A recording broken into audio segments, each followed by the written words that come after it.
CPIM Pathanamthitta ജില്ലാ സമ്മേളനത്തിന് കൊടി ഉയർന്നു. പ്രതിനിധി സമ്മേളനം യെച്ചൂരി നഗറിൽ CPIM സംസ്ഥാന സെക്രട്ടറി MV ഗോവിന്ദൻ മാസ്റ്റർ ഉദ്ഘാടനം ചെയ്യും. 263 പ്രതിനിധികളാണ് സമ്മേളനത്തിൽ പങ്കെടുക്കുക. സമ്മേളന നഗരിയിൽ നിന്നും സുജു ടി ബാബു ചേരുകയാണ്. സുജു, ഓരോ സമ്മേളനങ്ങളും പാർട്ടിയുടെ ഒരു കരുത്ത് തന്നെയാണ് തെളിയിക്കുന്നത്. ഇപ്പോൾ പത്തനംതിട്ടയിൽ ചേരുമ്പോൾ എങ്ങനെയൊക്കെയാണ് ക്രമീകരണങ്ങൾ, മറ്റു വിവരങ്ങൾ എങ്ങനെ?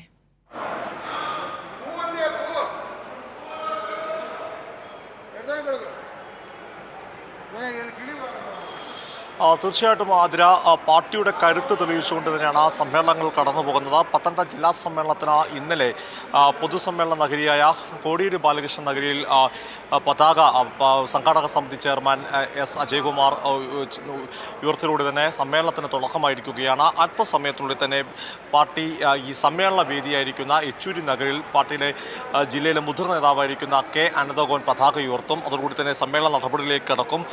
പത്തനംതിട്ട ജില്ലയെ സംബന്ധിച്ചോളം ഏറ്റവും ശക്തമായ രീതിയിൽ തന്നെ പാർട്ടി മുമ്പോട്ട് പോകുന്ന ഒരു കാലഘട്ടമാണ്. പ്രത്യേകിച്ച് 5 നിയമസഭാ മണ്ഡലങ്ങളാണ് ജില്ലയിലുള്ളത്. 5 നിയമസഭാ മണ്ഡലങ്ങളും LDF ആണ് ഭരിക്കുന്നത്. അങ്ങനെ ഭൂരിഭാഗം തദ്ദേശ സ്വയംഭരണ സ്ഥാപനങ്ങളിലും LDFിൻ്റെ വലിയ മുന്നേറ്റമുണ്ടായ കാലഘട്ടത്തിൽ കൂടിയാണ് കടന്നു പോകുന്നത്. അങ്ങനെ ജില്ലയിൽ പാർട്ടിയെ ശക്തിപ്പെടുത്തുന്ന, അല്ലെങ്കിൽ പാർട്ടി ശക്തമായി മുൻപോട്ട് പോകുന്ന ഒരു അവസരം കൂടിയാണ് ഇപ്പോൾ എന്ന് നമുക്ക് കൃത്യമായി തന്നെ പറയാൻ സാധിക്കുന്ന ഒരു ഘട്ടം തന്നെയാണ്. ആ ഘട്ടത്തിലാണ് ജില്ലാ സമ്മേളനത്തിന് മലയോര ജില്ലയായ പത്തനംതിട്ട വേദിയാകുന്നത്. ആ പത്തനംതിട്ടയിലെ മലയോര മേഖലയിലും പാർട്ടിക്ക് ശക്തമായ വേരോട്ടം ഉണ്ടായിരുന്ന ഒരു കാലഘട്ടം കൂടിയാണ്. ജില്ലയെ സംബന്ധിച്ചിടത്തോളം എല്ലാ എല്ലാ ലോക്കൽ സമ്മേളനങ്ങളും ബ്രാഞ്ച് സമ്മേളനങ്ങളും ഏരിയ സമ്മേളനം പൂർത്തീകരിച്ചാണ് ഇപ്പോൾ ജില്ലാ സമ്മേളനങ്ങൾ എത്തിയിരിക്കുന്നത്. 1656 ബ്രാഞ്ച് സമ്മേളനങ്ങൾ, 113 ലോക്കൽ സമ്മേളനങ്ങളും 11 ഏരിയ സമ്മേളനങ്ങളും പൂർത്തിയാക്കുന്നു.